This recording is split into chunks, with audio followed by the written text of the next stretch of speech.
Hello, everyone. Thank you for coming out this evening. My name is Cynthia Curley, and I'm a member of the Archives and History Committee here at St. David's, and I am very honored to introduce our speaker for this evening. Torben Jenk is a very talented and accomplished historian. We are very, very lucky that he is equally intrigued by the early colonial settlers here and curious as to who is the original landowner for our original church here. Torben is extremely gifted in researching maps, deeds, and land surveys. So he is an exceptional character to pursue these sorts of items. But on top of it all, I would say Torben is exceptionally gifted in seeking out information. We always think, oh, well, it was in Chester County. We'll look in Chester County records. But we are lucky enough to have Torben here because he knows, oh no, that's not where they kept the records at that time.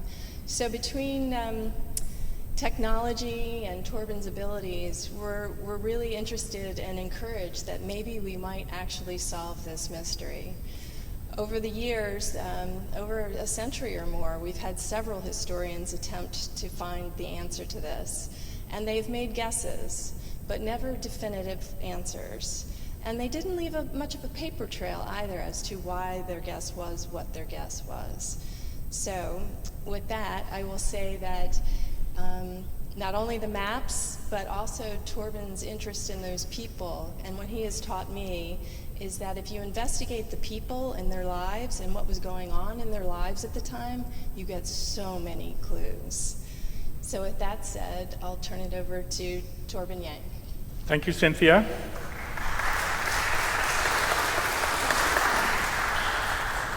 Thank you, Marianne and Brad, for welcoming me into the archives and sharing the treasures of your church.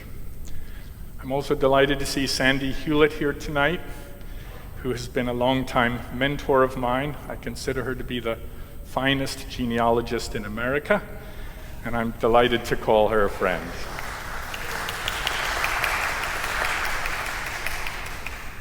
If I say anything wrong, I will hear about it later. In lieu of a presentation which goes by quickly, it's in and out of your head, and it can quickly get very, very confusing, we decided to take a slightly different approach tonight. I've put together 6 handouts. I'd like to work through them so you understand why they're so important, and I'd like you to take them home and study them if you're interested in really learning. The first is the Anabaptist chronology. It really helps to understand those who chose to settle in Pennsylvania.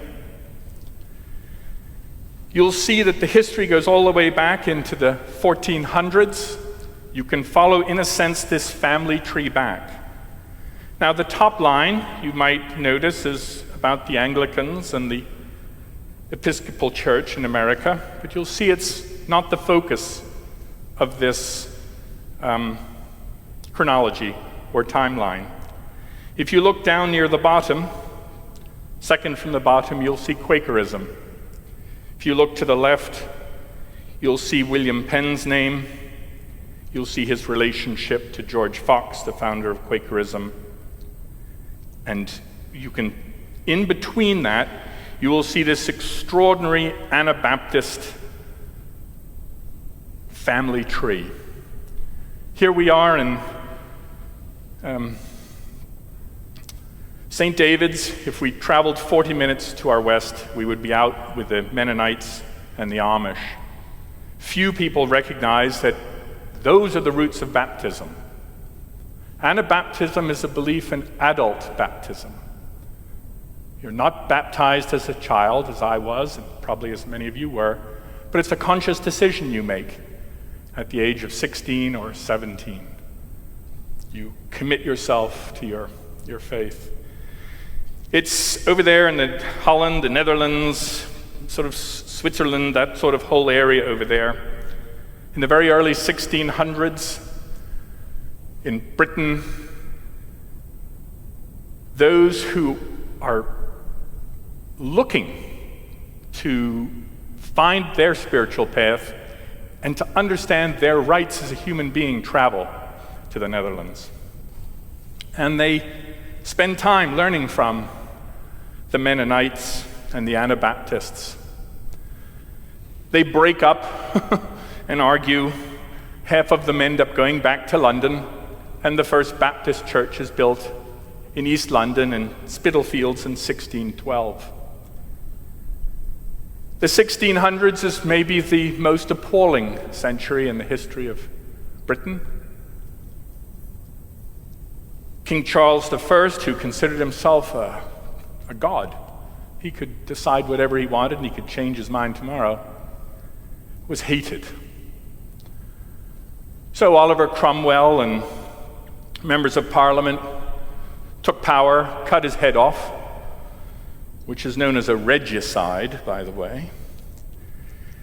And Cromwell, quickly, the country sort of falls into civil war.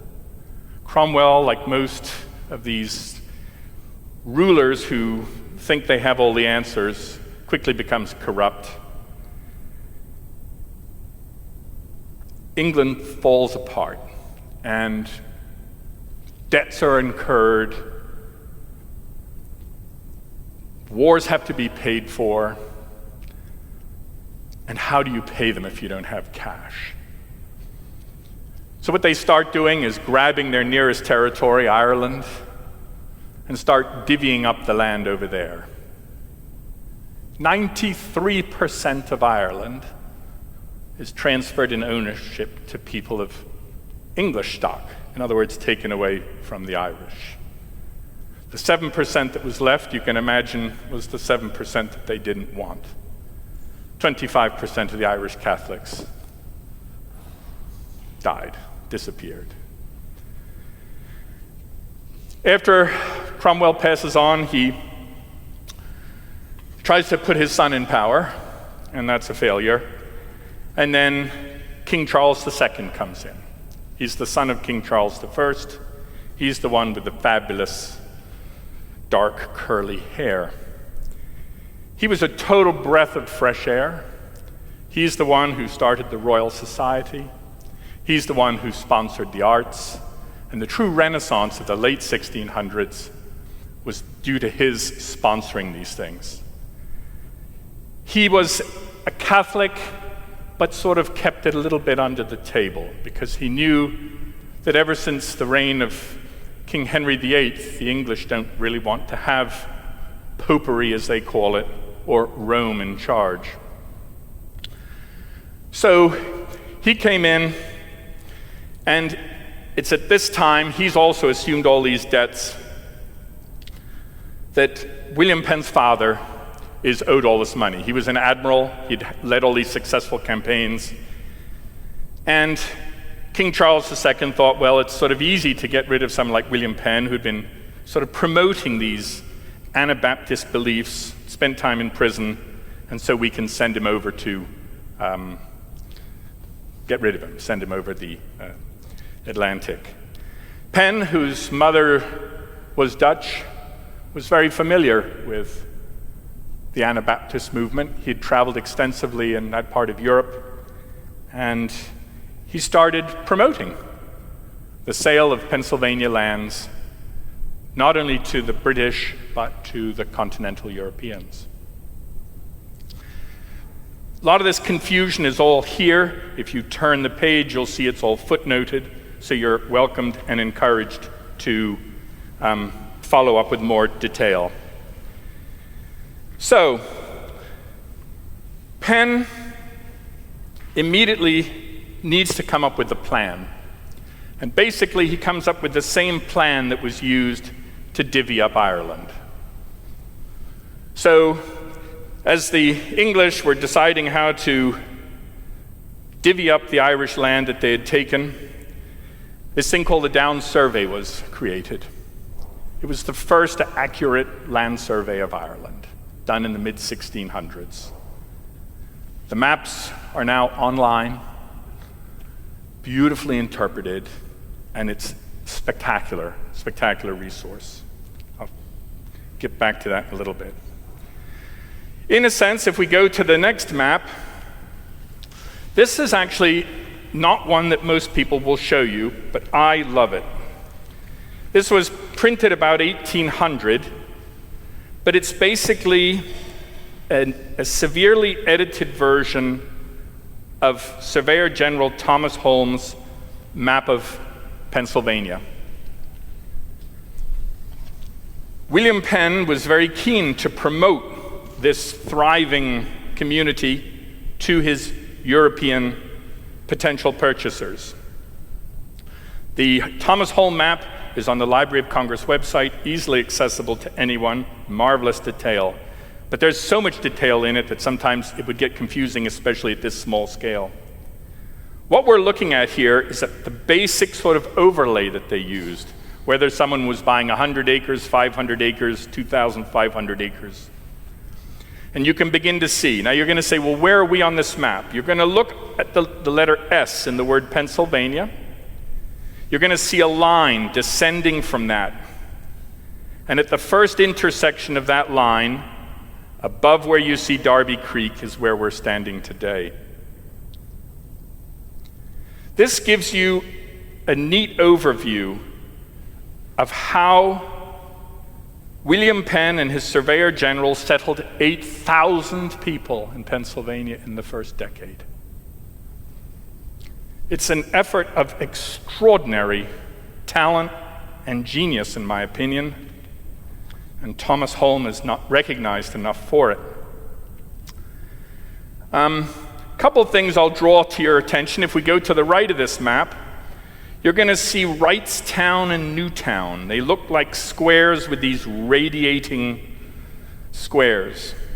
This was a model that Penn really promoted. Penn grew up in a wealthy home.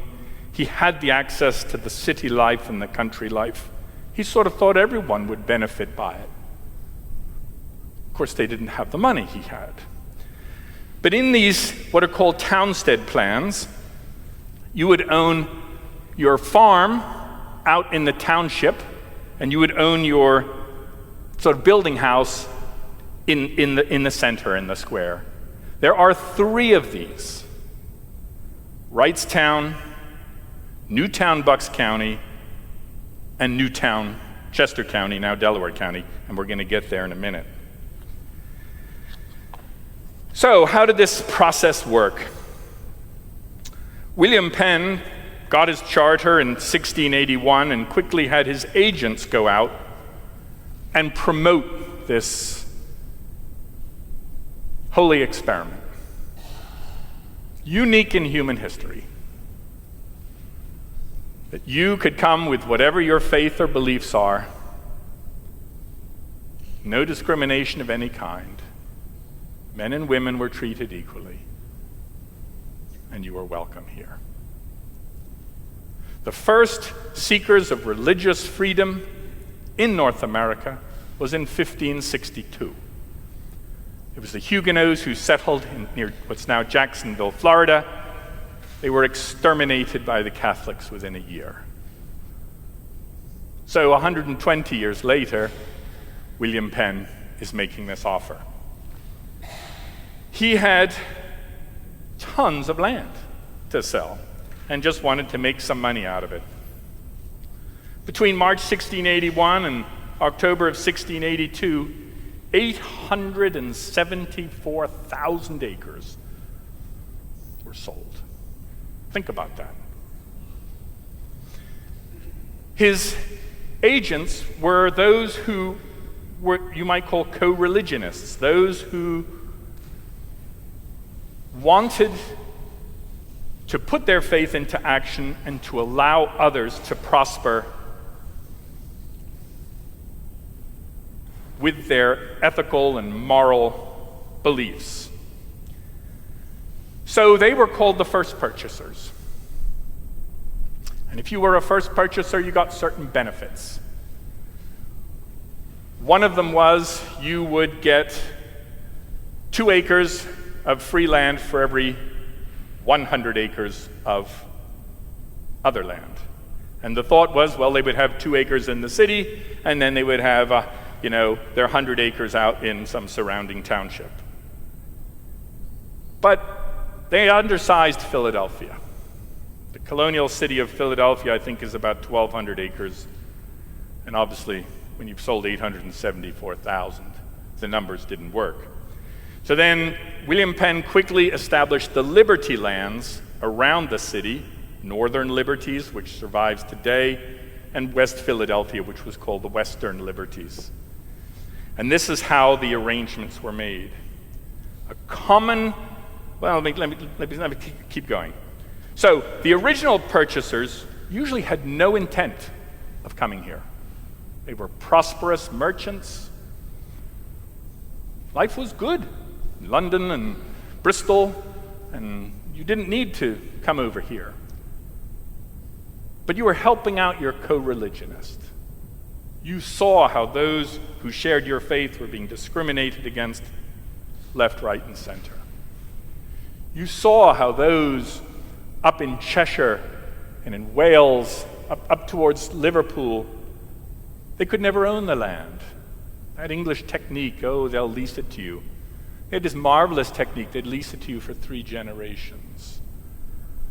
But the Welsh think in centuries or millennia. They're an old-fashioned kind of thing. So the first purchasers didn't want to come. So it's extraordinary.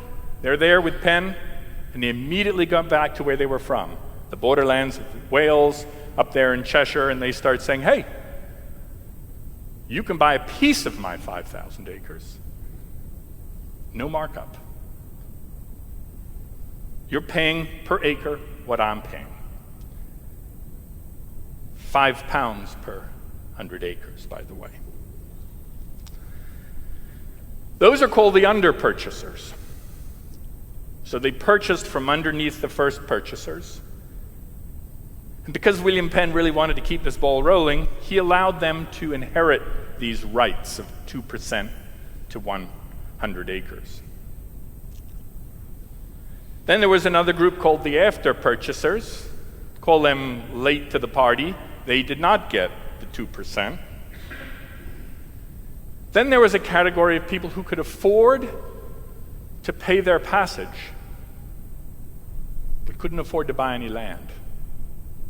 Penn said, that's fine. 50 acres per person, male and female, 16 or older. Just pay the rent, 1 penny per acre per year. So, those who had resources and would be the leadership of the community in terms of the business and the politics brought indentured servants. So, for a period of often 7 years, you would sign on.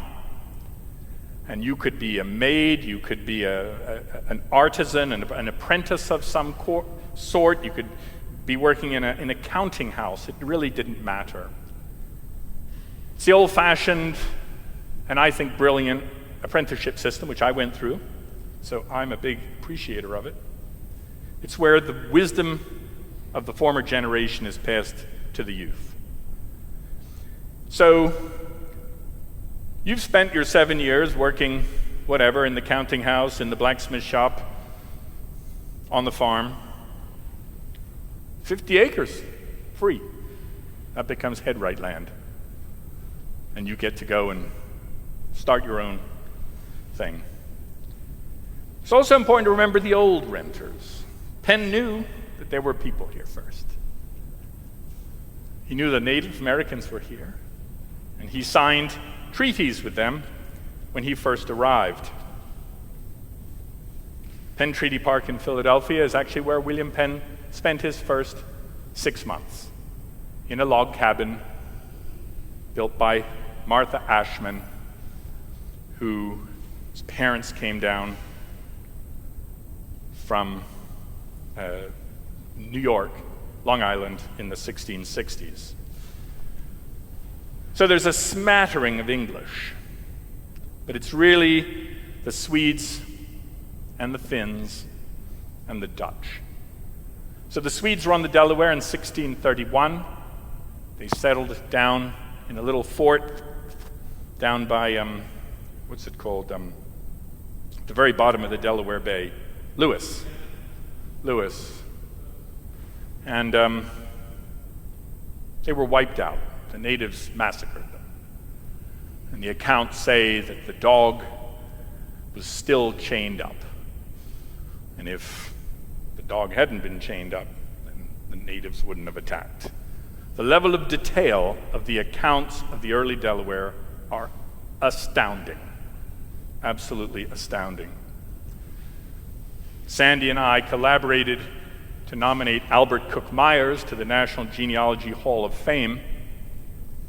Albert Cook Myers personally found, transcribed, and recorded 2/3 of all the known papers of William Penn. One man.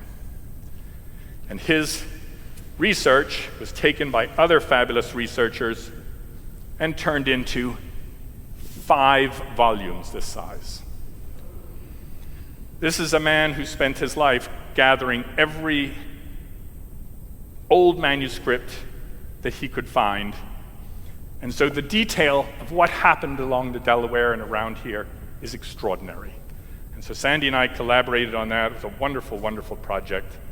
They only accept one person a year, and we were delighted that he was accepted. So, here we are. These people are pouring in. They're coming from different backgrounds, but let's focus a little bit on the Quakers. Many of them were coming from Wales. They're coming from Cheshire up near Liverpool. They're known as middling farmers. The soil is mediocre. The climate is mediocre. Their opportunities are mediocre. As George Fox and his others go around and convince them that the light is within and that they have more ability to prosper and they have more responsibility to prosper. This is the key difference. The message goes out that it's your primary Christian duty to give your children the educational, ethical, and economic foundation to be successful. Women equal to men. Once they start internalizing this, seeing this, and realizing that they're just being thrown in jail for their forms of protest, as it was known, they're ready to leave. Under William Penn's fairly generous plan, you can buy if you want, you can pay passage, and you can rent for however many years until you want to buy it.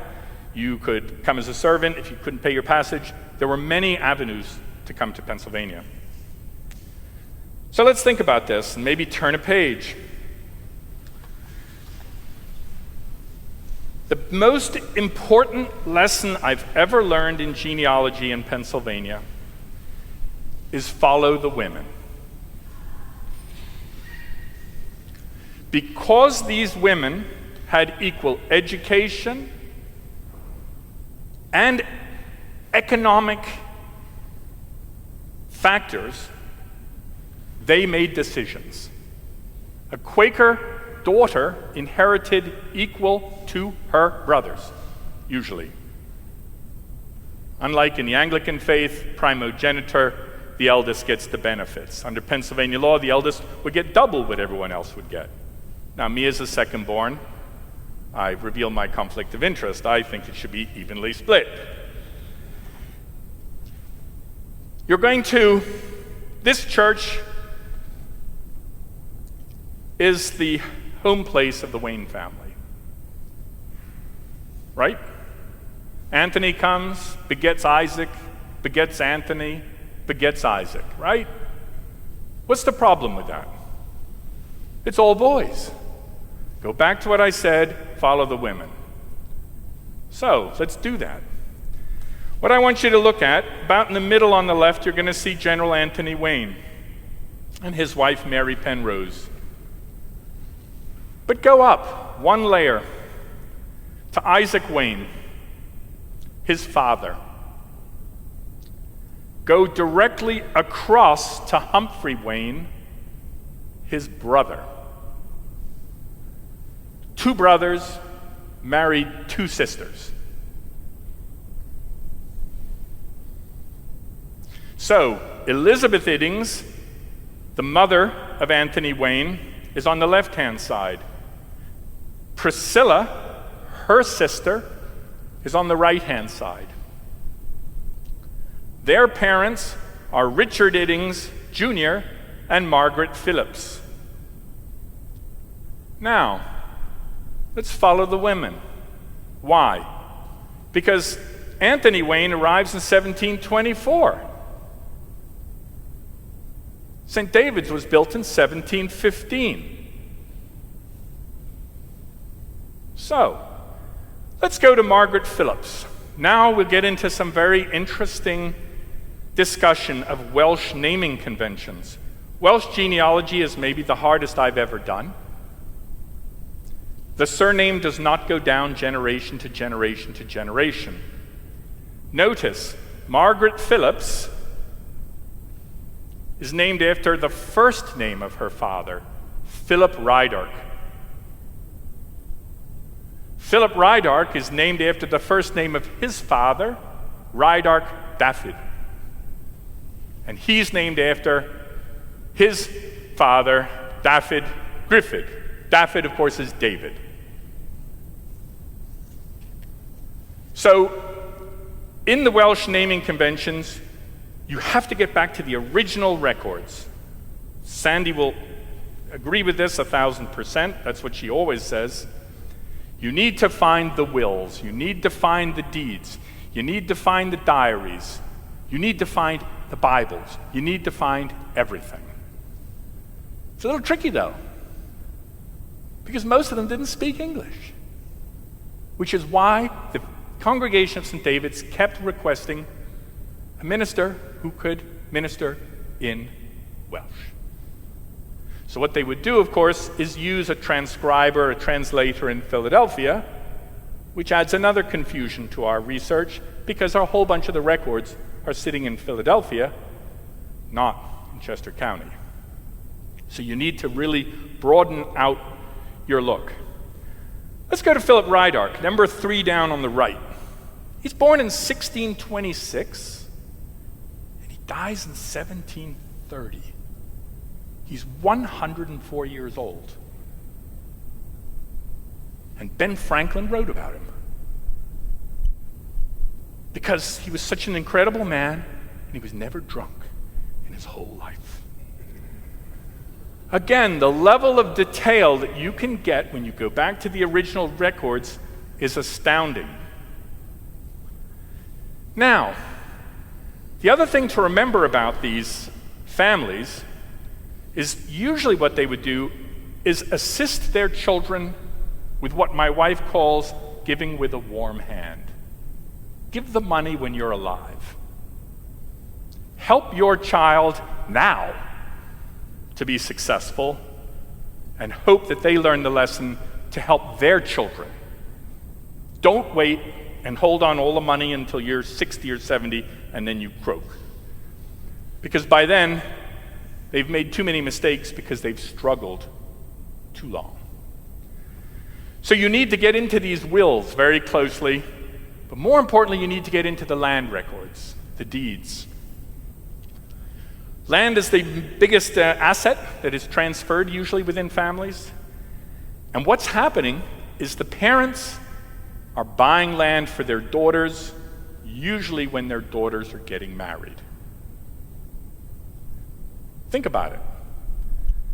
This allows their daughter and son-in-law to start without debt, without an overhanging worry. It allows them to focus on making their land productive, making their workshop productive, be good at their counting house or whatever they're in. You're going to see oftentimes the grandparents will leave something to their daughter, sometimes to their granddaughters and grandsons. If they have issue, meaning if they have children. So let's go to Priscilla Iddings on the right-hand side and look at her 3 children. And they all die young. So the deeds that we have that refer where Philip Rydark and is transferring wealth to from Richard Iddings to his granddaughters, it can't happen because they don't get to adulthood and they don't have legitimate issue, real marriage and so on. So then, what's kind of remarkable is this asset sits here and it needs to be transferred legally. So it goes through this whole other process. Who do you think that land goes to? Well, of course, their first cousins, Anthony Wayne, his sister Hannah, who marries Captain Samuel Van Leer, and Anne Wayne, who married Captain William Hayman. So when you get into the land records, you can begin to see, because they're describing it. Richard Iddings left it to his granddaughter, bam. If she has, issue, and then what happens is she passes away, and then it goes back. So the land Richard Iddings lived just there. His house is still there. This land here and this land directly to the north are controlled by these 2 branches of the Wayne family. The more you research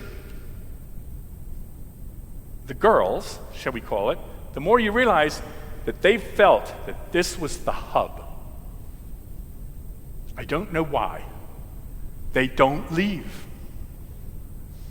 When land comes up, they buy it. Who for? For one of their family relatives. And I'm going to prove it to you as we get to the other maps.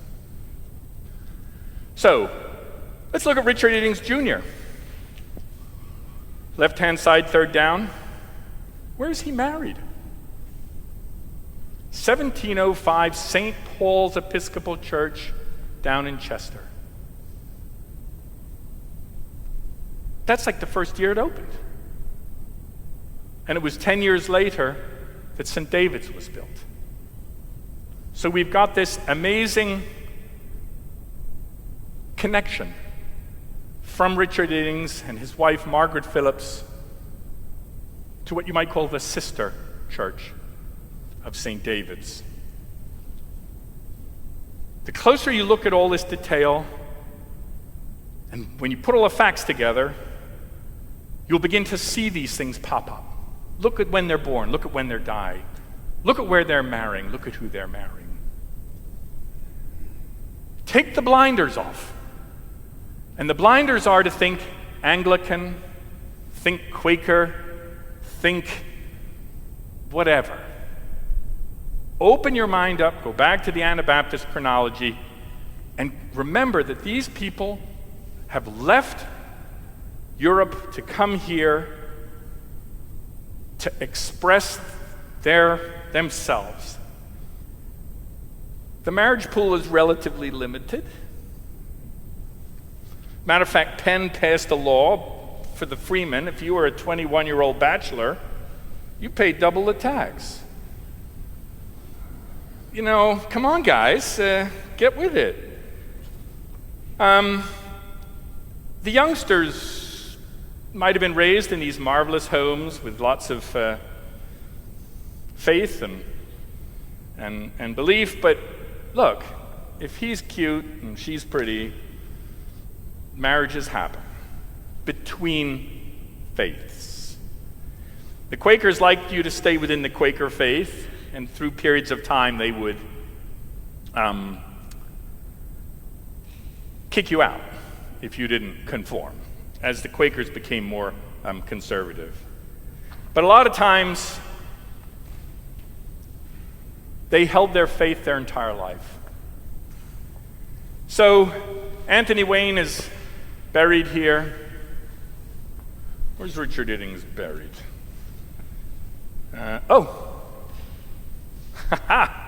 So, Elizabeth Iddings, Anthony Wayne's mother's not buried here. She's buried at the Newtown Seventh-day Baptist Cemetery. You know where the Square Tavern is? On 252 and Goshen Road, the nice old brick building. Come this way north about 500 yards. You'll see a huge water tank. Go back by the water tank, and you can visit her. More importantly, you can visit the daughters, her nieces, who died so young. Living testament. And it's written down how she paid to have tombstones placed upon her family. This strain of baptism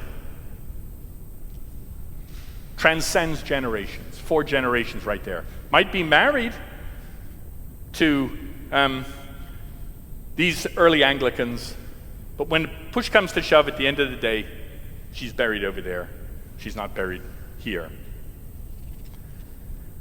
Richard Iddings, of course, he helps to purchase that land, and so does Philip Rydark.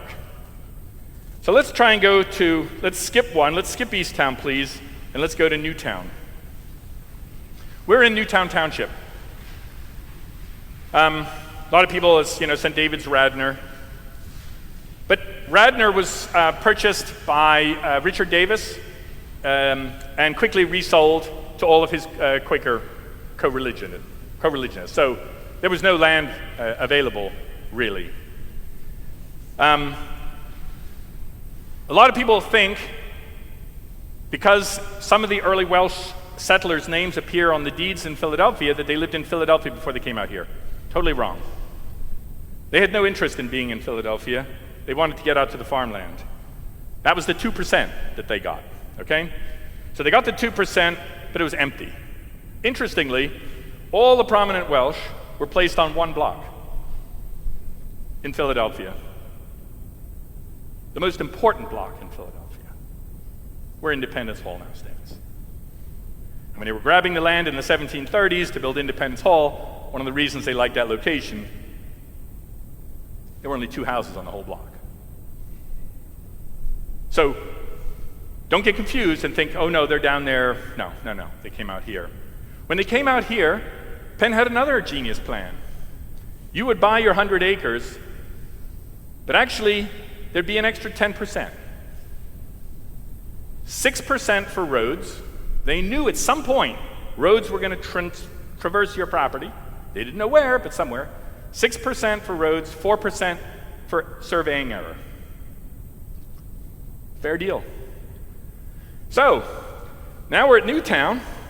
We're going to see one of these townstead plans. We are at the very top right-hand corner. You'll see a little triangle. Next to it, you're going to see a big rectangle, and it's William Wood. If you go down into the middle of the townstead plan, and you look at the top right-hand corner of it, you're going to see William Wood again.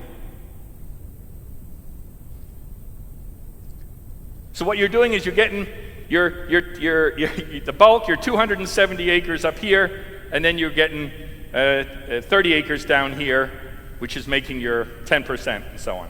This is the townstead plan. This is one of 3 and only 3 in Pennsylvania, and we happen to be in one right now. It's fascinating.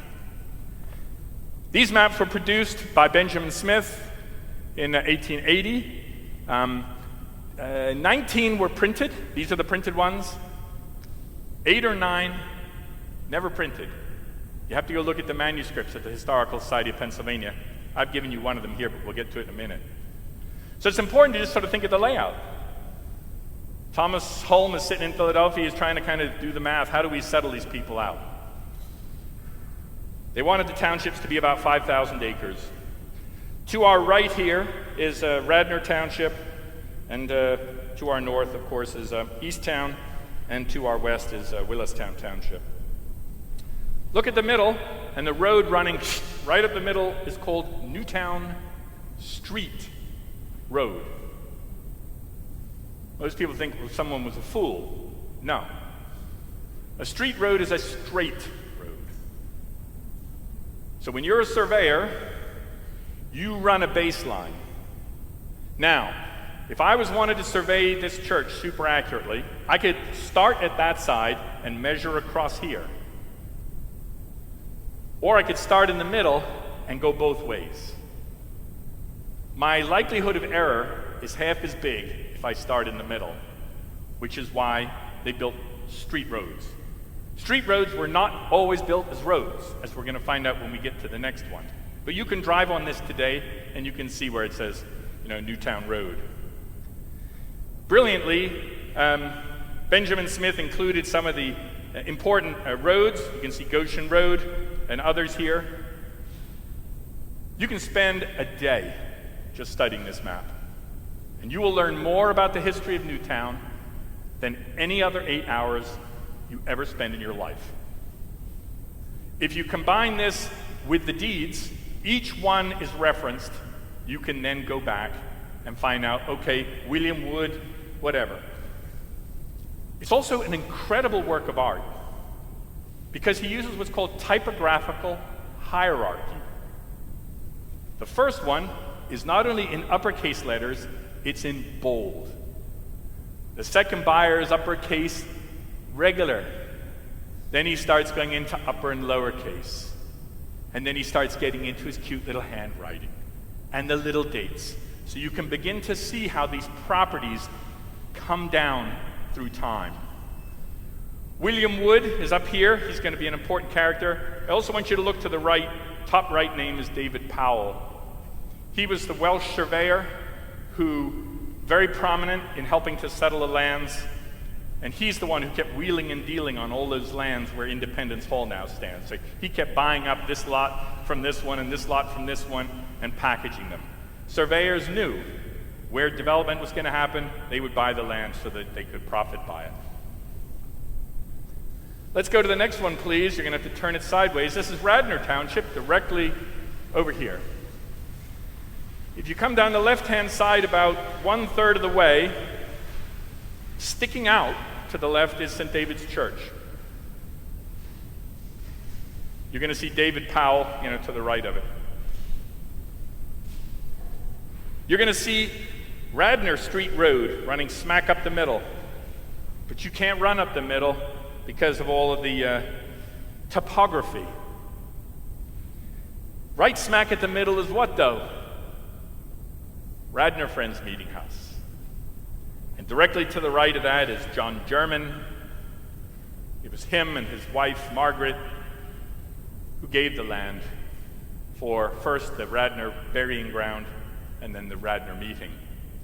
You can go to Swarthmore, and the original 1735 deed is there with all the original signatures from the family, including the one daughter who never appears in any other records, but she appears on that deed because she had an equal right to inherit. Priscilla was her name. So using these maps, what we can do,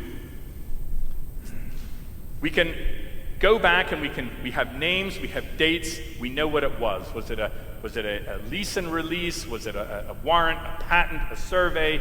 What is it? So we can do our research. These are absolutely magnificent resources for us. So this is how the land kind of gets. All right, so now let's go back to Easttown, which didn't print out quite as nicely, unfortunately. We are at the very bottom right of the Easttown map.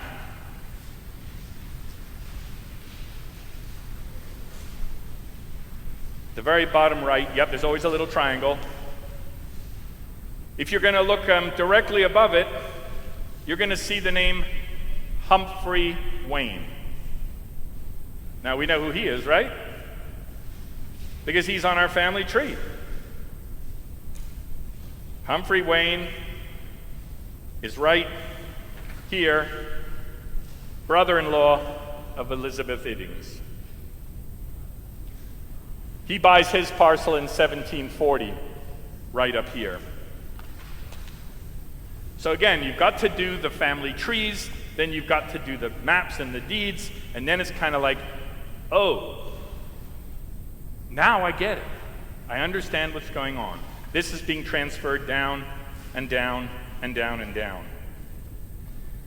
So, amazingly, I've seen a poor copy, I don't have the original yet.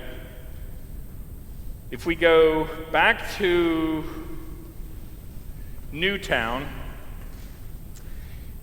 and we look at this parcel, it says William Wood, you're going to see above that it says Richard Iddings. We're back to Richard Iddings. We know his house is still there. When Anthony Wayne's nieces died, he was due to inherit 1/3. He was 16, and he surveyed the property. And the survey apparently sits at the Marple Newtown Historical Society, who keep ignoring my phone calls. I'm going to break in soon. So this gives us an idea of how the land gets settled. William Wood. Let's start really getting down to details now. One of the first purchasers was a guy named William Shardlow. William Shardlow bought 5,000 acres from Penn. Had no intention of coming across. However, he decided to quickly sell 2,500 acres to William Wood Sr., who did decide to come across.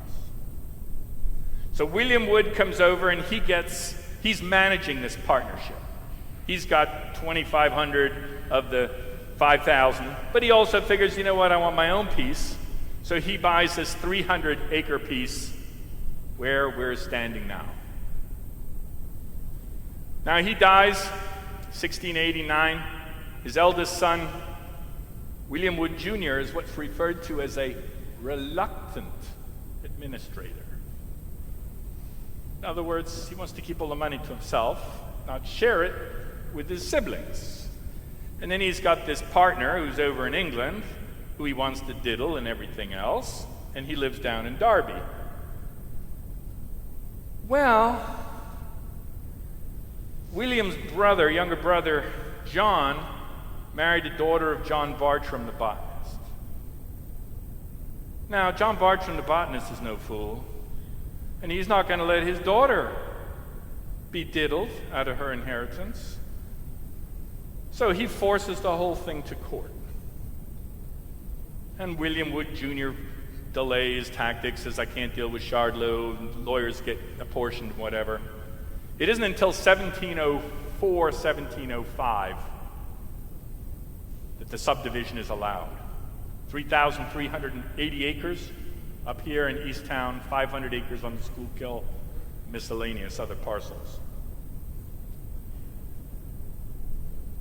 This is where it gets, the trail sort of, at the moment, it's a little vague. What you're going to see is that Richard Iddings is buying this parcel here, right around 1715, 1717.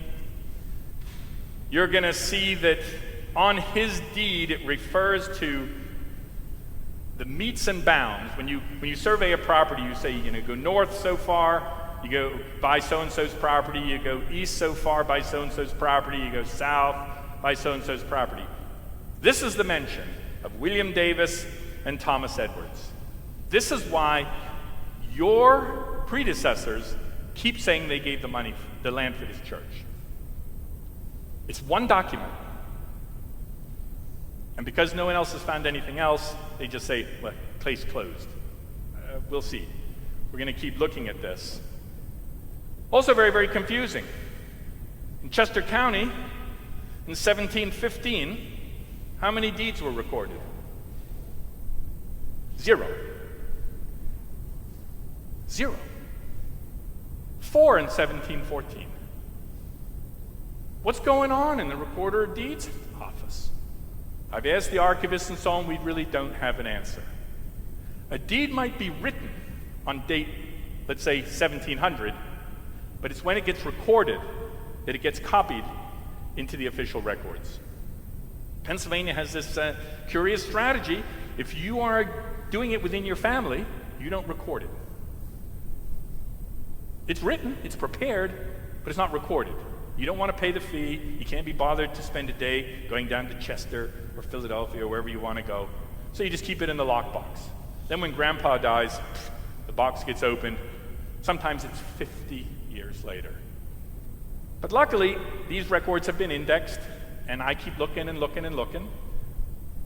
We also have to remember that the Welsh, with their very strange alphabet and pronunciation, would go down and speak their Welsh, and then the English-speaking transcriber would do his best to understand the phonetics, but sometimes it has no relationship to how it's spelled. So this is why we're sort of at this little juncture. Your church records also refer to a burying ground. We know that the burying ground was to our west.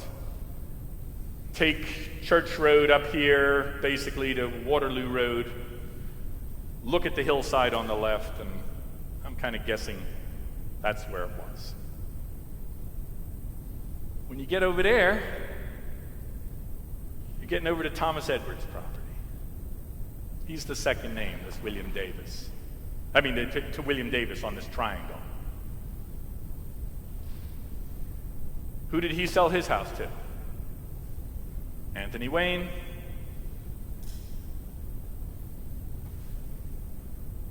Grandfather of your beloved Anthony Wayne. All connected. You understand? All connected. Let's talk about the triangle briefly. According to some of the records, the burying ground was up that way. You always needed a burying ground first. You can always meet in someone's house. You need to honor those who have fallen. So the burying ground is established first. Radnor Friends, burying ground in 1684, first meeting house 1693. So it's 10 years is not a problem. So we know Thomas Edwards is mentioned there, but we know he's out of here by 1723-24, which is when he sells to Anthony Wayne's grandfather, Anthony Wayne. The archives has a marvelous drawing of how Anthony Wayne built his piece in 1740-something, and then the addition was built, and the addition, and the addition, the addition. Really great find that Marianne kindly shared with me. Best one I've seen, and it should be on the Waynesboro website, but it isn't. Let's think about this triangle. If you go down the road here, you turn left. Where's St. David's and Church Road meet? If you turn right, as if you're going towards Aronimink, you're going to see the historic marker for St. David's, right? And you'd scratch your head and think, why? Why there? I've seen a lot of strange placements in my time. Basically, that's showing you the bottom of the triangle. That's where this triangle goes down and bisects the Newtown and Radnor line. We know who's on that side. On the Radnor side, we have all their deeds. And we know how some of the Radnors, including Longworthy, he starts buying across the township line, and he builds the early versions of the house that are directly to your south. So we're trying to sort of piece them together. So we're still working our way through the deeds, but there are all kinds of other good records. Oh, one story I forgot to tell you. Who's William Davis? So William Davis, the other name, the first name on the deed, he lives over there in Radnor. If you know where Skunk Hollow is, the dog park, or where Sawmill Road intersects with Darby Road, he lived there. We're not exactly sure where, because he owned so much land, and he kept divvying it up and leasing out pieces, and not all the records survive, but a number of them do. And it's extraordinary. When the Montgomery family purchased Ardrossan, they got all the deeds and the documents. And they're sitting down in Philadelphia at HSP. So we have William Davis's handwritten will, the original, down there. William Davis is supposedly the first person to host an Anglican service in this area. in his 1700 log house. Of course, you built with logs first, it's quicker. Logs were plentiful. Who does he sell it to? Richard Iddings. Who does Richard Iddings' children? Elizabeth and Priscilla. That's where they're born. Connections. You start to fit these people together, you realize they were doing business together, trading off. There's an old spring house down there that Colonel Robert Montgomery believed, was where Elizabeth Wayne, as everyone calls her, Elizabeth Iddings Wayne, was born, and the mother of General Anthony Wayne. And so he fixed up this spring house, and he had someone carve a beautiful granite tablet, put it in there, and it still survives down there. So in theory, the oldest Anglican meeting within, let's say, a mile of here took place just down there. So we can check court records. We know William Davis had a child out of wedlock. We know the child was known as William, and we know he left him money in his will.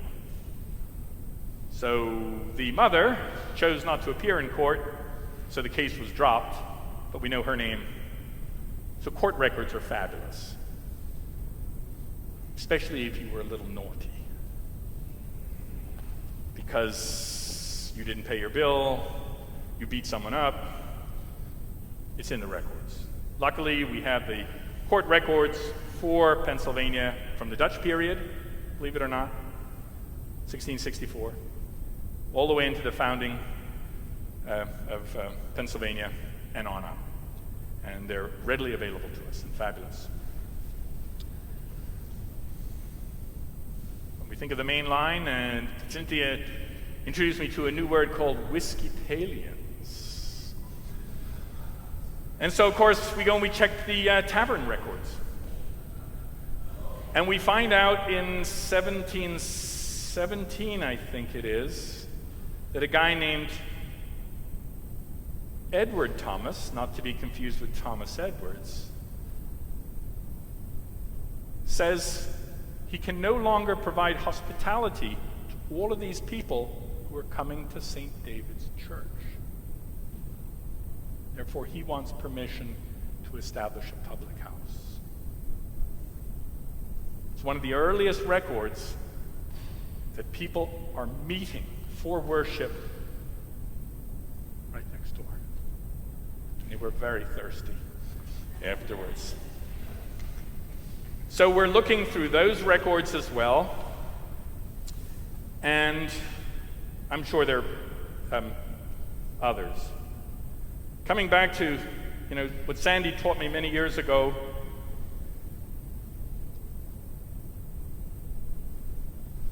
you really want to understand who, what, when, where, why, and how. We all do things for reasons. We want to help someone out.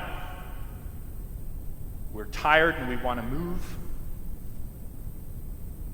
And only by looking at this wealth of information can we see it. The early members of the community were called upon to serve the community in various legislative roles. And so another extraordinary series that we have is this book, Lawmaking and Legislators in Pennsylvania. This is a 4-volume set. They call it 3, but the third volume is 2 books, so confusing. This takes you up to the Revolution. These are absolutely magnificent. Snippet biographies of these people. I love this book. Whenever I'm doing research, I just hope they served in the assembly, because it's like the high-speed line down. So, in my curious way, of course, I immediately looked up who did all the work, and I went and tracked them all down. And I said, I want to learn from you, because one works at Temple, one works at HSP, and they've been very gracious in letting us understand. Within these books, in the first, you'll see mine is kind of falling apart, but in the beginning, it's a contextual history. So you understand what's going on. You'll understand that in 1701, William Penn was desperate for money, and all the Pennsylvanians were irritated with him. So he required resurveys of every property. He wanted to make, and you had to pay if you measured out more than the 10% more than you paid for. And so in 1701, we had this enormous record of surveys that sit out in Harrisburg that are readily available to us. You wouldn't know about these things unless you read this. You can read in here, who came from where, which ethnic group, and so on. Amazing volume. Another book that's really interesting is Thomas Glenn's Welsh Founders of Pennsylvania. I mean, this guy went over to Wales and spent years going through all of these church records, these family records, diaries, and Bibles. He's very honest with his confusion, with his uncertainties, but he's the one who really taught me to understand how the whole Welsh naming convention works, and he also warns you. Check the birth dates. Because many of the Welsh mothers or marriages were when the girl was 12 to 14 years old. So it's quite a... Our adjacent township is Radnor Township. Catherine Hewitt Kuhlman wrote A Rare and Pleasing Thing. Radnor Demography, 1798 in Development, maybe the most crazy title for a work of genius. I paid $200 for this book. You can download it for free, if you ask me. She takes every single property in Radnor and goes back to the first buyer. And in 2 to 3 pages, tells you everything you really need to know. Then she went out with her camera and took photos. And you think, wow, for the bicentennial, publish it herself. And then, like every 20 years, she has a new map just helping you understand what was 1690, what was 1720, what was 1750, what was the revolution, so you can kind of understand who was where. Brilliant book, and a model for where we want to go in terms of interpreting what happened here. I mean, our next door neighbor did it right, and I think we want to try and do it. The final thing I want to share with you is Donna Munger's book, Pennsylvania Land Records. She really understands how to go through the whole variety of land records that we have available to us. Remember, it's the largest asset that's transferred down through families. So, were you a first purchaser, an under purchaser, an original purchaser, a renter, a servant, and then, most importantly, how can you find them? Where, what microfilm, what document? And she really helps you to sort of understand the logic that went by. And so we have access to all these records. Pennsylvanians don't throw things away. Pennsylvania women are the true keepers of our culture. Chester County Archives was started by Dorothy Lapp, who lived over near me in Willistown. 75%. You do anything around here, and you're going to find out it's the women who've cared. They care about the family records, they care about the land records, they care about the diaries, not even of their own families. And Dorothy Lapp transcribed the court records. I mean, if you saw that 1698 handwriting, you'd go berserk. And then she sits there and types it up. And you can see, oops, okay, now get this right. It's a work of genius that she did. And I'll end with someone you probably all know, which is Betty Moran. So I happen to live very close to Betty Moran's Bryn Clovis and Brushwood. I walk my dog there all the time. And just so you know, her grandson is now setting up a little farm, a little organic farm on the farm. So I've got to know him as well. So I was talking to this youngster, telling him my interest, and he wants to sort of promote the land that he's now renting from his aunt, Caroline Moran, who I'm sure you all know. And he says, well, you know, when we were cleaning out her office many, many years ago, we found a box of old papers. So her daughter, Betsy, is married to this guy named Bob Legnini. He's a builder. I can tell you funny stories about him, but another time. And Bob Legnini has the wisdom to say, these are important, even if I don't know what to do with them. So he goes down to the American Philosophical Society, founded by Ben Franklin. Its sort of original roots are 1743, although they're 1769, because organizations merged together. And these two brilliant young ladies start looking through this and realizing that Betty Moran, in her little office at 17 Green Lane, a little dirt road in Willistown, had this set of documents that were collected by her father when he bought that land that go back to the first purchase. They took the documents, scanned them, transcribed them, published them. Now, it's in a way that most people would find boring, not me, but this is the challenge we face. So Betty Moran, who you all know and loved, and may she rest in peace, out here, I always go to visit her. She was always very, very nice to me and my wife when we moved to Willistown. Even in her crazy collection of stuff, she was holding documents that go all the way back to the first purchasers and everyone who came on. And then because she had a son-in-law who cared and was willing to, I presume, pay to have the researchers do the work and so on. And now her grandson wants to be able to tell the story of the farm. But he doesn't really understand how to, put this all together. But all the documents are sort of there. And so this is the challenge we all face. It's Marianne, who has a marvelous little archive upstairs. Everything has got a sensible name to it. I love it. You want to see the artwork? Look for art. You want to see buildings? Buildings. And what if you want to see cemetery plans? Cemetery plans. So I'm going through all this stuff, and then she flies around, she sits on my shoulder. I'm looking at all of the early illustrations of the church, and she says, you ought to look in the fine artists file too.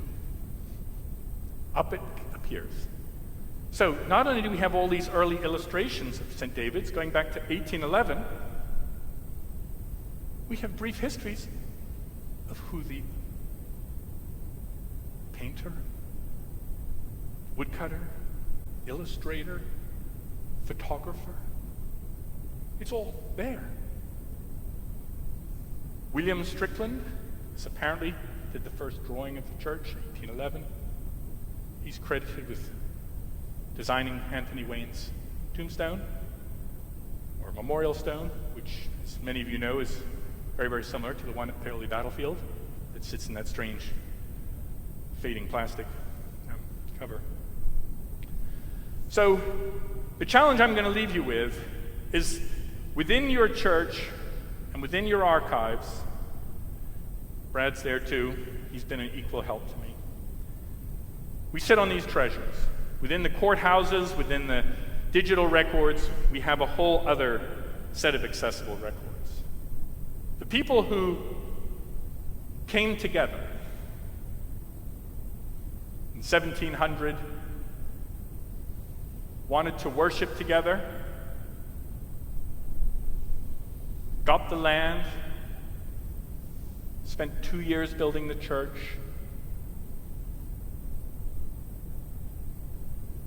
maintained it, improved it,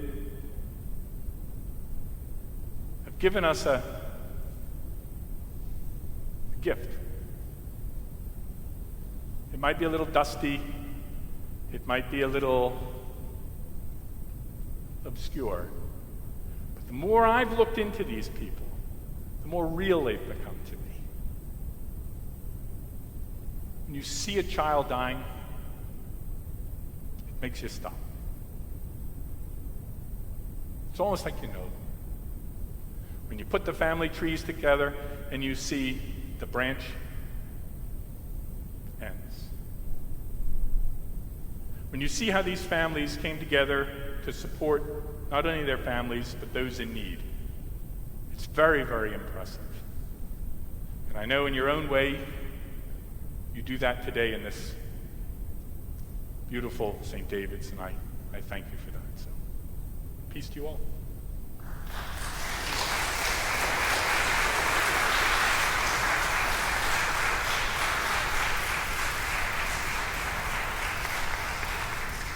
Torben, thank you so much. As always, I get all excited and learn something that I didn't know before, and became curious about something that I didn't even know I would be curious about. So I thank you very, very much. You're welcome. And I'm sure there are lots of questions, is what I suspect. So is there anyone who would like to ask Torben a question? We have a taker already. Okay. So the price is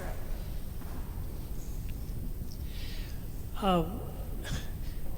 The existing old church across the street, was there a church that predated that, or is that's not the original? The records state that the services were held in the homes, in people's homes. So, from what we've heard, what I've read, and I don't have it all together yet, around 1700 they have a burying place. Take Church Road out to Waterloo Road, look at the hillside, I think that's where it was. Then they come down here. Now, the Pennsylvania pattern is built in log first. It's quick. Log building is native to Sweden and Finland. The Swedes and Finns were on the Delaware in 1631. England had been deforested, building its navy. So when the English come over here and they look around, all these Swedes and Finns who can build you a house in 2 weeks, they've never seen a log cabin. There are no log cabins in England. My mother's English, I went to school there, so I can assure you there are no log cabins in England. But they could show them how to do that. You would do the same for your meeting house. Radnor Friends Meeting was a wooden meeting house, 1693 until you see the 1717. We're so fortunate. We live so close to the Mennonites and the Amish.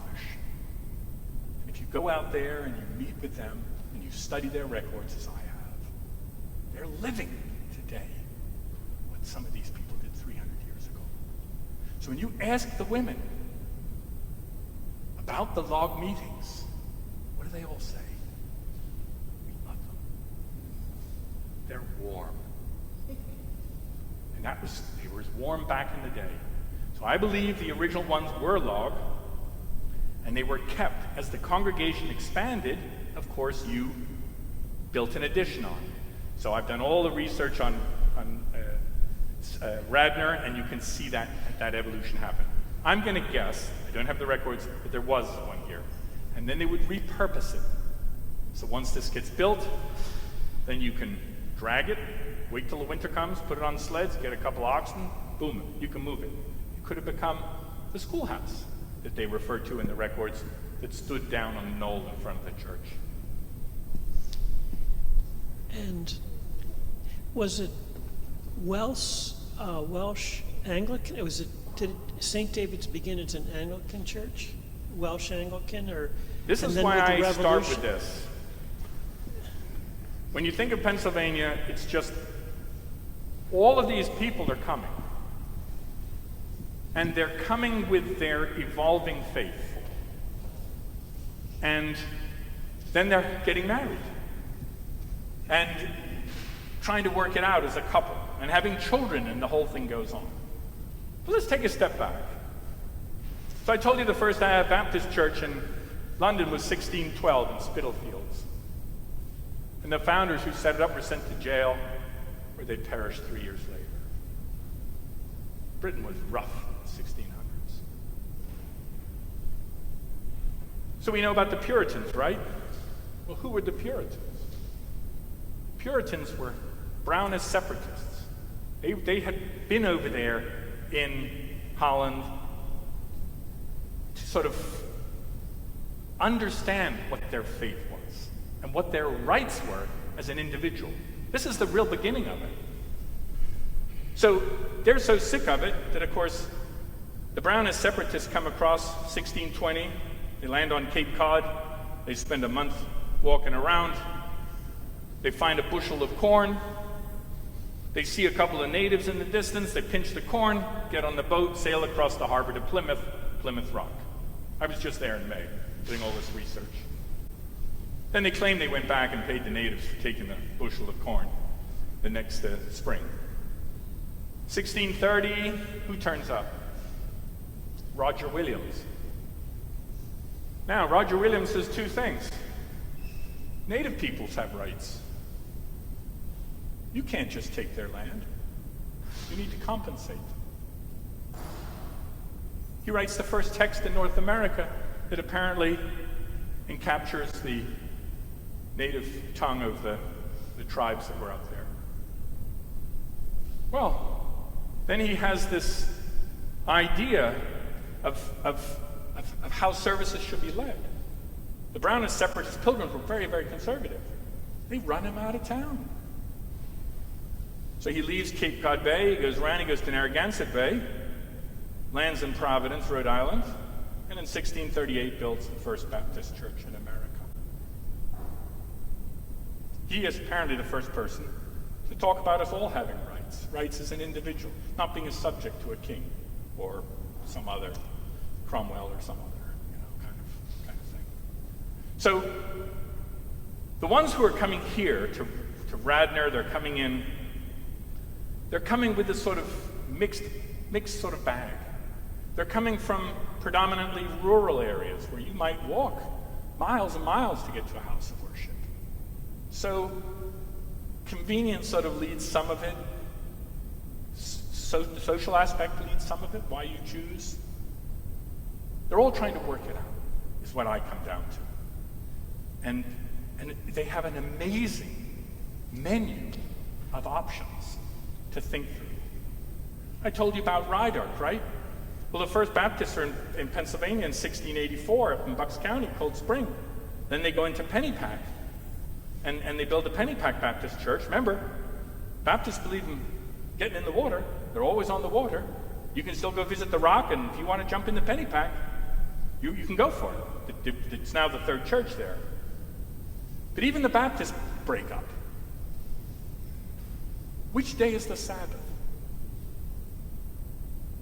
That's why we have the Seventh-day Baptists. And they're the ones who build the cemetery where Elizabeth Iddings Wayne and her family are buried. Directly south of where William Davis lived is where the discussions were held, should the hands be put on or not? They couldn't agree, but they agreed not to disagree. So when you get into the minutiae of their correspondence and so on, you will see that they're trying to work it out. Some of them don't. One thing I didn't mention to you was the Welsh told Penn they wanted their own self-governing barony. They wanted 30,000 acres here in Pennsylvania. But 30,000 acres of buyers didn't turn up. And so William Penn sort of reneged on it. Thomas Edwards, whose name is on this piece of this triangle, he didn't like that. He didn't want all these cosmopolitan Quakers coming out of Philadelphia and dealing with them. So what did he do? Went out to the Conestoga River,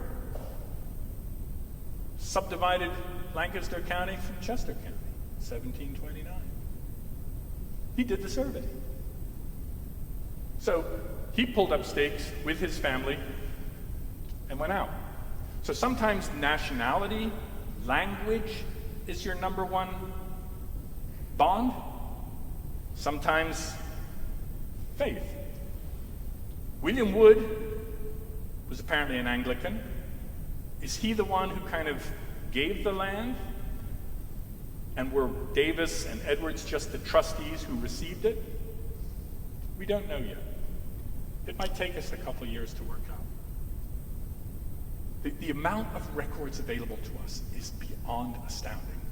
And if we could focus on trying to get the pieces, we can probably get 850 pieces of the 1,000-piece puzzle. I'll give you one final example. 1922, in the Irish Rebellion, the Irish Catholics bombed the Public Records Office and destroyed the records. They destroyed their own cultural heritage. So you ask any Irish person about their genealogy and they say, oh, I can only go back to whatever, 1840 or something, because it was all blown up in 1922. About 10 years ago, the Irish brilliantly decided that the best way to honor the 100th anniversary of that movement was to rebuild the archive. They had access to an inventory that was done. The inventory survived. So they knew what was there. And then they spread across the world to find whatever they could. A lot of public records are copies. London wanted copies of tax records and this, that, and the other. And about, I don't know, was it 6 months ago, Sandy, a year or so ago? It all went up online. All perfectly available. Yep. So diligent research allowed us to, if you're interested in that, Torben, I think something of note, and to respond to your question that I know you've taught me, is there was a lot of fluidity between the religions. So there was a Welsh, presence here, but there was a lot of fluidity between the the Quakers and the Baptists and the Anglicans. So there seemed to be a little bit of jumping around a fair amount. So some of it's of convenience.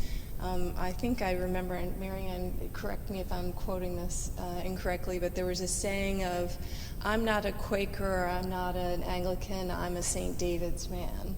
Something to that effect. So I think that supports what you're saying, that it's more of convenience.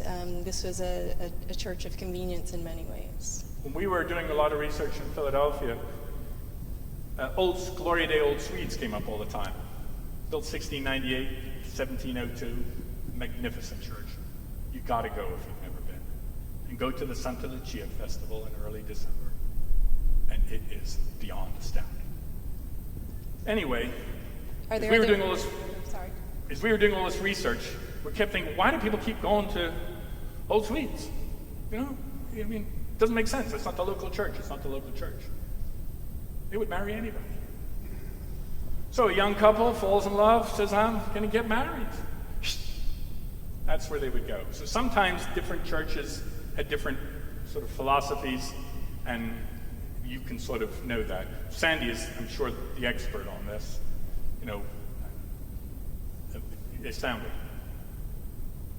But yeah, fluidity, just like today. No different. Are there other questions? Oh, Marianne. Oh. I'll leave you with one final thought then. Jamestown was founded 1607, right? 15 years before the 400th anniversary, the brilliant Oxford-trained British archaeologist Ivor Noel Hume said what? No more monuments. Find the fort. It was about 8 years later, after doing all kinds of new research, with a new focus, that they found the two missing walls of the Jamestown fort that stretched out into the James River. Over 250,000 artifacts were retrieved and have been interpreted. And that's the sort of the focus, I think, is, people like to get together, they like to have an anniversary, they like to have a drink, and they like to put up another marble monument. But let's get real. Let's find the facts, let's preserve them here, let's make copies and share them with others, and then, ideally, Marianne's grandson begins to develop an appreciation and understand at some point in his life, maybe it'll come later, the people who came before us were important. And we inherit their generosity. Well, if there aren't any other questions, I think that's a nice way to end, because thank you, Torben, for sharing. And unless we share the information, it really doesn't exist. And we're so lucky that Torben has shared all his knowledge, and hopefully he'll come back again. Thank you very much.